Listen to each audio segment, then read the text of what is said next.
All right, y'all, just want to pull over for a minute so I can get this out. Through this life, we have a whole lot of things that comes our way, and we have some really special values that we hold dear to us. Some we can swerve around about a little bit. Some is like we're very firm. You know, the kind of person we are, how we want to live, how we want our family to be, what we hold dear, what's supposed to be right, what's not, what's questionable, all the stuff we have inside each one of us. And the more that people haggle over the little things and forget the big things, the more it's easy to tip the scale in our life, where the morality that we once hold so dear and so valuable, the convictions that God put on us right after we were saved and when we studied His Word, that we then start trying to twist and be flexed in for something of this world. Well, I was listening to Ravi Zachariah, one of his old messages, and he was talking about the ethics article that he had read during one of his flights. In this ethics article, he talks about a man and woman that was sitting side by side on a flight. Shortly into the flight, the man asked the woman, he propositioned her, $1 million. The woman kind of brushed him off, got a little upset. But then a few minutes later, came back and said, $1 million for one night. And he said, yes, $1 million for one night. So, okay, $1 million for one night. Just let me know. Let me get your name and address, time where it's going to be. And so they did that. About 10 minutes before the end of the flight, the man tells her, "Oh, I don't have $1 million, but I have $10. $10 for one night." At this point, the woman got very offended, looked at him, and said, "What kind of person do you think I am?" And so without missing a beat, the man turns around and says, "Well, that's already been established. We're just haggling over the price right now." You see, we have some moral guidances inside of us that God gives us. A moral law inside of us that brings with it value for one another. In that scenario, there was no value in the one person by the other to begin with. But for a price, he was able for her to give up the value that she had in her own self. In this life, whether it's acceptance, whether it's power, fame, we're often presented with similar things, and we have to make a choice. We're not alone. See, Jesus had that exact same thing happen. Whenever we go back to Matthew 4, it talks about how he was led away from everybody and how he fasted for 40 days, not eating for 40 days. And then the devil comes in chapter 4. So, and the tempter came and said to him, "If you are the Son of God, command that these stones become bread." He knew he was hungry. And he was hitting him with what he needed to eat for the physical. Not the spiritual, but the physical. Whenever you're going through trials of this life, whenever you're hurting because the money doesn't seem to be coming, or you've been out of work, especially with a pandemic going on, or you're starting to lose stuff, that's this physical. That's this in this life. Don't let that change who you are internally. Don't let that make you lose grasp of what's important internally. Hold fast to who you are.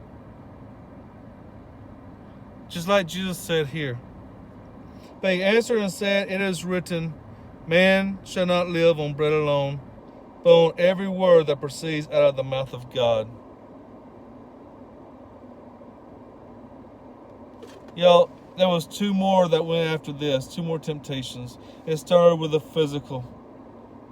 and proceeded to worship, to the spiritual. It always starts with something that we're needing physically that we can see. And once we allow it in, once we compromise our ethical stand of our life, of who we choose to be, then everything else is in question,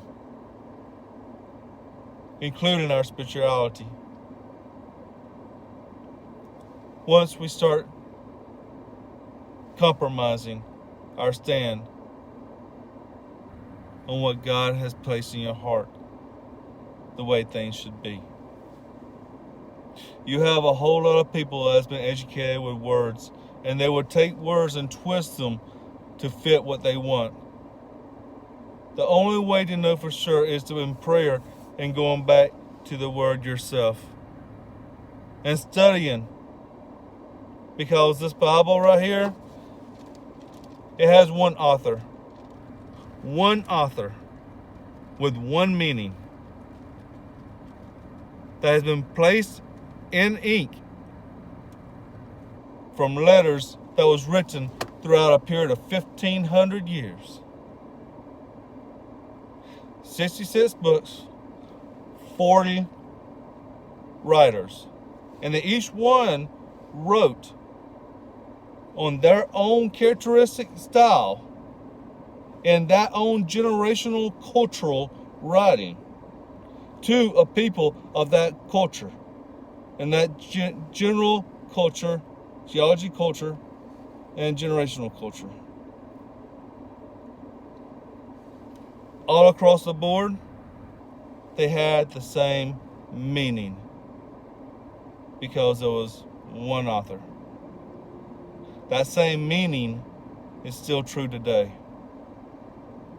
And there's no amount of money, fame, acceptance, power that will change that. This doesn't just happen in regular lives like this. It happens in political lives as well. It happens whether you're over people. It doesn't matter where you're at.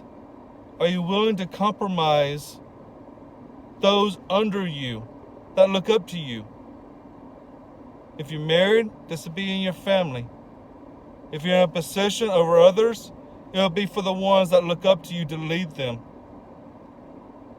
No matter if it's in government, if it's in the power of the White House, no matter if it's in a plant, a factory, it makes no difference. Make sure you know where your stand is. You have a lot of people watching you. And at the end of this life, that's when we have to stand before the one that gave us his word. So we'll have a roadmap for him. We can either stand and listen to well done, or we can stand and try to debate why we felt we could compromise what he had taught us in our heart. I don't want to have that conversation, y'all. But it's right here. This is turned up to him. He loves you, and he's right there for you. If you have compromised any of this, any of the convictions that he has put in your heart at this point, it's not too late to stop, y'all. It is not too late to go back to him and ask him, Lord, correct me where I'm wrong, where I have derailed my life. Correct me and bring me back. I know I've been there. I ran from him for many years. And when I came back, there was some foundational things that I had to get straightened out where I was wrong. But there was a lot of that was firm by his word, and he strengthened me in it and gave me the strength to stand up again. So if you have compromised yourself in any way, it is not too late to start taking a stand now, before it's too late, before that last breath comes. Okay, you never know when it's going to be. May God bless you and keep you.